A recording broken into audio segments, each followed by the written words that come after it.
시청자 여러분 안녕하십니까? 채널K 뉴스 한 주간의 한인사회 주요 소식을 정리했습니다.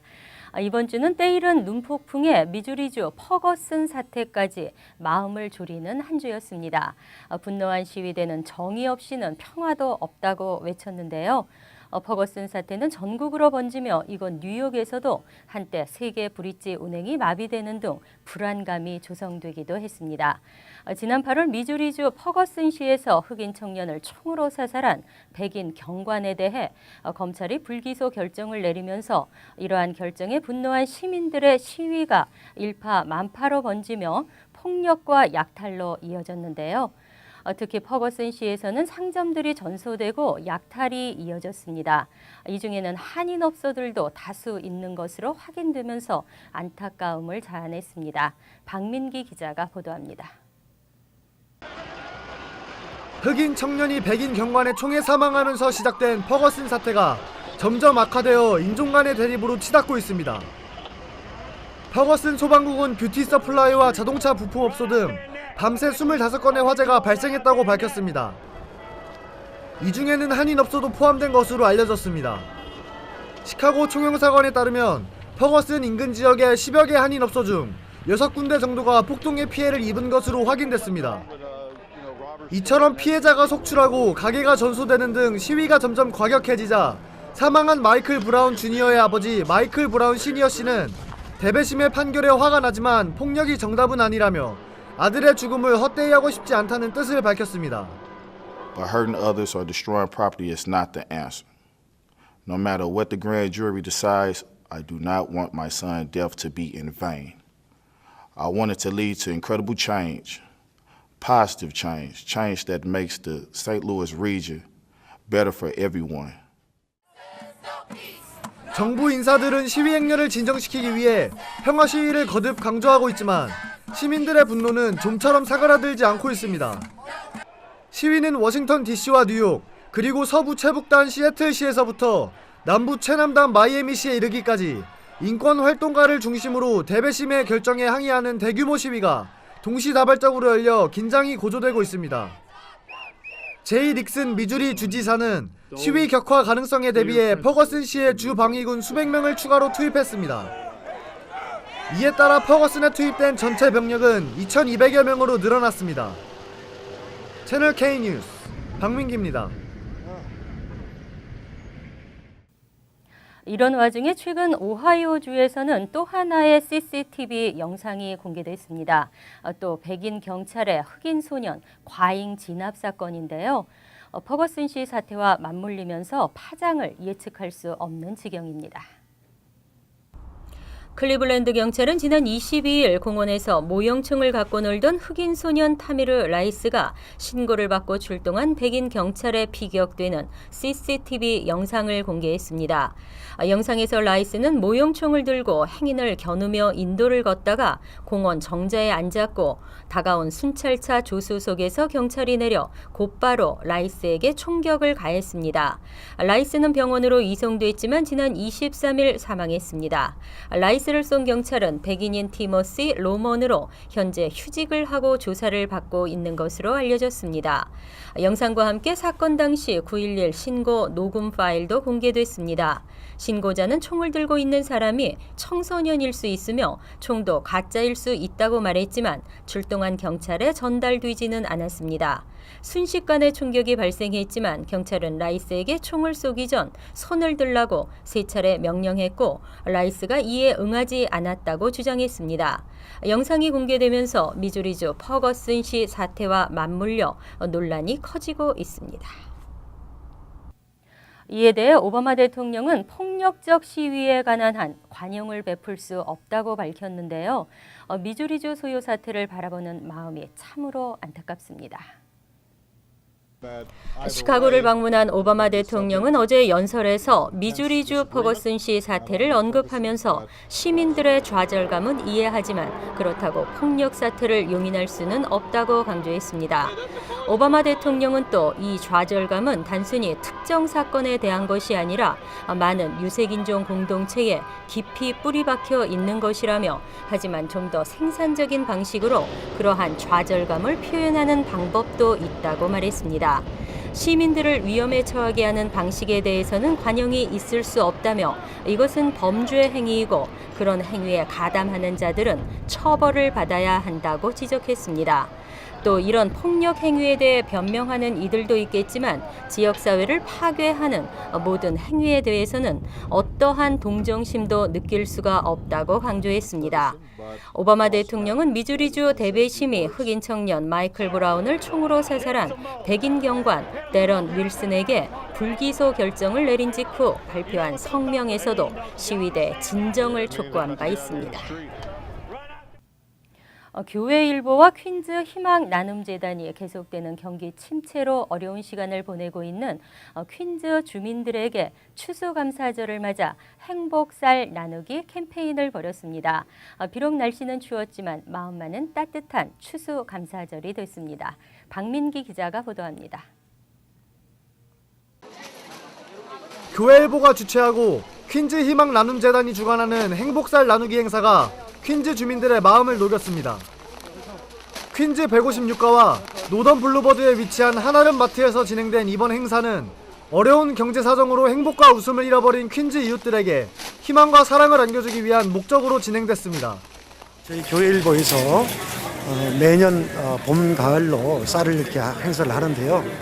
지난 2월에 이어서 땡스기빙 데이를 맞이해서 많은 경제적으로 어려운 이웃들에게 희망과 용기를 주고자 이번에 쌀을 1000포 나누기 행사를 했습니다. 한파로 인한 영하의 날씨에도 불구하고 700여 명의 퀸즈 주민들은 쌀 한 포대의 행복에 한박 웃음을 지었습니다. 이날 제공된 쌀은 이번 행사를 주최한 교회일보를 포함 12명의 후원자들의 힘으로 마련됐습니다. 나눔 행사를 위해 총 1000포대의 쌀을 준비한 교회일보는 사전에 티켓을 배부한 후 이날 행사에서 티켓을 지참한 저소득층 한인들에게 총 700포대의 쌀을 나눴습니다. 나머지 300포대는 KCS 한인봉사센터, 엘림 경로센터, 새생명 선교회 등 12개 단체에 돌아갔습니다.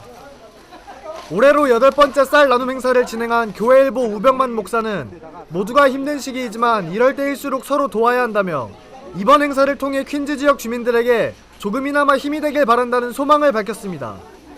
채널 K뉴스 박민기입니다. 기다리던 이민개혁 행정명령이 발동됐지만 실제 수혜자는 당초 예상보다 훨씬 적을 것으로 예측됐습니다. 까다로운 서류 준비와 밀린 벌금 등 모든 조건을 충족시키기에 쉽지 않다는 전망입니다. 일부 이민법 전문 변호사들은 현실적인 제약 때문에 이민개혁 행정명령의 실제 수혜자가 훨씬 적을 것으로 전망하고 있습니다. 오랜 기간 미국에 체류한 불체 부모가 추방 유예 프로그램에서 요구하는 출생증명서와 여권 등 본인 신원 입증 서류나 2010년 1월 1일 전에 입국해 5년 이상 연속 거주했다는 사실을 입증하는 서류를 구비하는 것이 어려울 것이라는 분석입니다. 경제적 부담 역시 신청을 막는 요인이 될 것으로 예상되고 있습니다.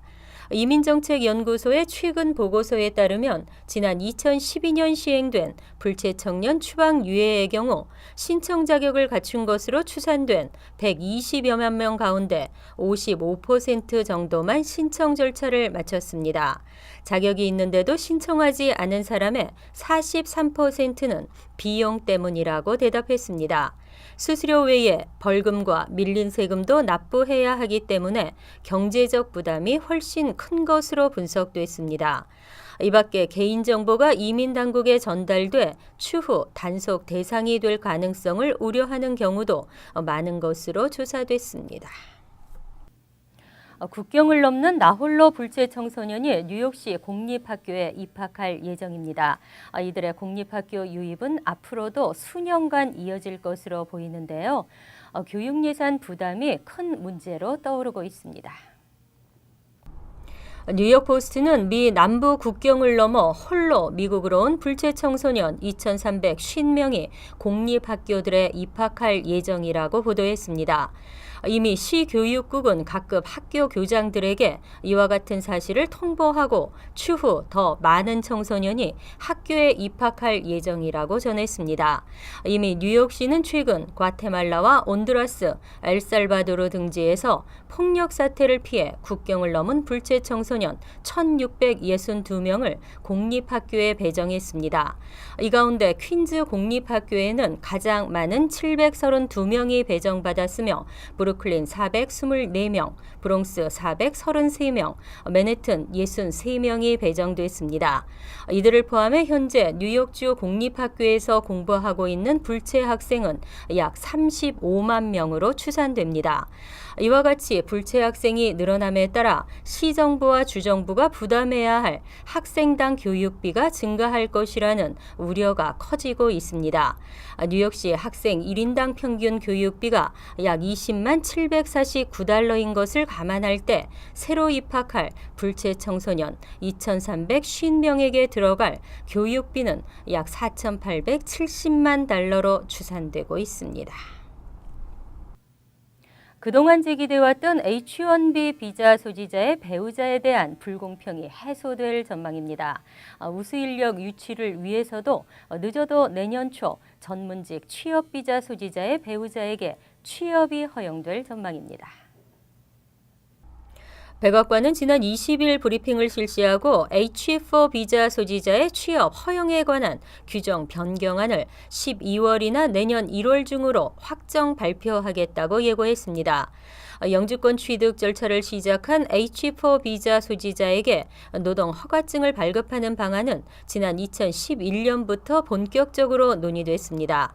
주재원과 교환 방문, 소액 투자 비자 소지자의 배우자들은 취업이 허용되는 데 반해 H-1B 비자 소지자의 배우자는 취업이 금지돼 불공평하다는 지적이 이어졌기 때문입니다.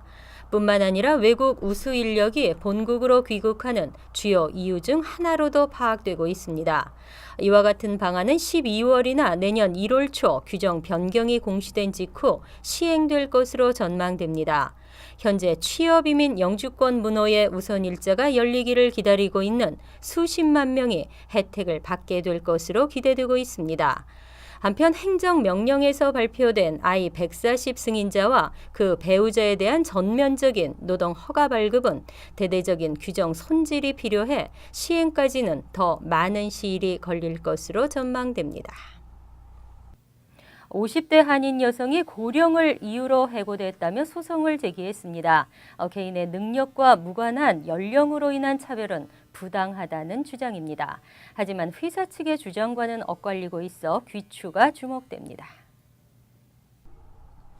지난 2001년부터 약 13년간 우리 아메리카은행 포트리 지점에 근무했던 59살 홍모 씨는 올해 2월 회사로부터 해고 통보를 받았다며 연방법원에 소송을 제기했습니다.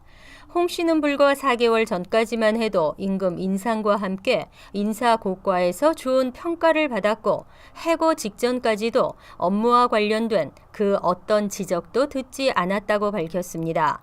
홍 씨는 또 소장에서 평균 57세가 되면 직장을 떠나는 한국식 기업 문화를 우리 아메리카 은행이 답습한 것이라고 주장했습니다. 홍 씨는 지난 7월 연방고용평등위원회에 이와 같은 내용으로 우리 아메리카 은행을 제소한 후 이달 연방법원에 다시 소송을 제기했습니다. 이번 소송과 관련해 우리 아메리카 은행은 홍 씨가 조직 융화에 문제가 있었고 업무상 실수 때문에 해고 조치가 내려진 것이라면서 고령이 해고의 사유가 아니라고 강조했습니다. 블랙 프라이데이 열기가 뜨거웠습니다. 여느 때보다 더 일찍 더 많이 세일을 시작하면서 고객들을 끌어모으기에 바빴는데요. 하지만 이 기간과 크리스마스, 연말 그리고 사이버 먼데이로 이어지면서 쇼핑 시즌, 온라인 사기도 덩달아 극성을 부리고 있어 각별한 주의가 요구되고 있습니다. 채널K 뉴스 여기서 마칩니다. 함께해 주신 여러분 고맙습니다.